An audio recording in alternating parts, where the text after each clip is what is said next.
Kani kediga Batisi TV, mat pidang pek yaki kubur baman kasni, belawan rasha pida ka Orange Nissan Loom Sopo near Fire Brigade Shillong, ringkat bat ka eco-friendly enterprise, ki plakot nagbenta ki jingdon kam hakasong, bat kara karong.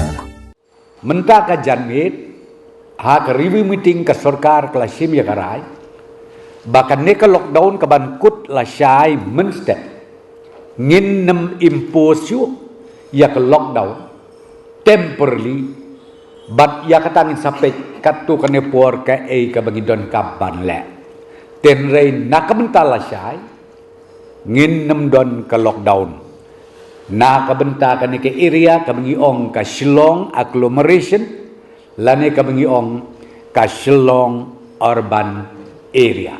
Kita decision ke bagi shim men haka review meeting.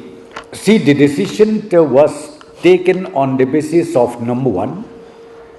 I think that day when Chief Minister declared the lockdown in Shillong agglomeration was focused on one issue, and that issue was contact tracing of those people who were in contact with each other.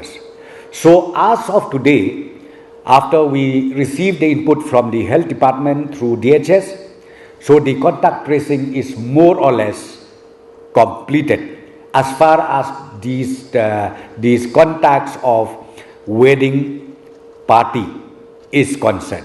So on that basis, we feel that, okay, lockdown, extension of lockdown at this point of time is not so necessary.